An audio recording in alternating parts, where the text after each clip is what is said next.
नमस्कार शेतकरी मित्रांनो, शेतकरी उद्योजक पुत्र या यूट्यूब चॅनलमध्ये आपलं स्वागत आहे. तर तुम्ही बघू शकता 50 दिवसानंतर हा आपला मिरची प्लॉट आहे.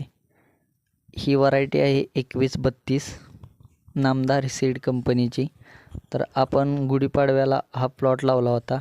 तर 50 दिवसानंतर आज आपला प्लॉट बघू शकता तुम्ही कशा पद्धतीने सेट झाला आहे. एकदम असा उन्हाळ्यामध्ये प्लॉट लावलेला होता.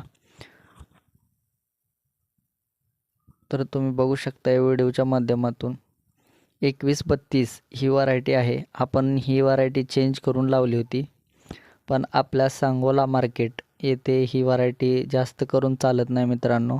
तर शिवगंगा ही व्हरायटी आपल्या येथे चालते. तर सर्वात जास्त मागणी असणारी हिरवी मिरची म्हणजे तिखट मिरची शिवगंगा.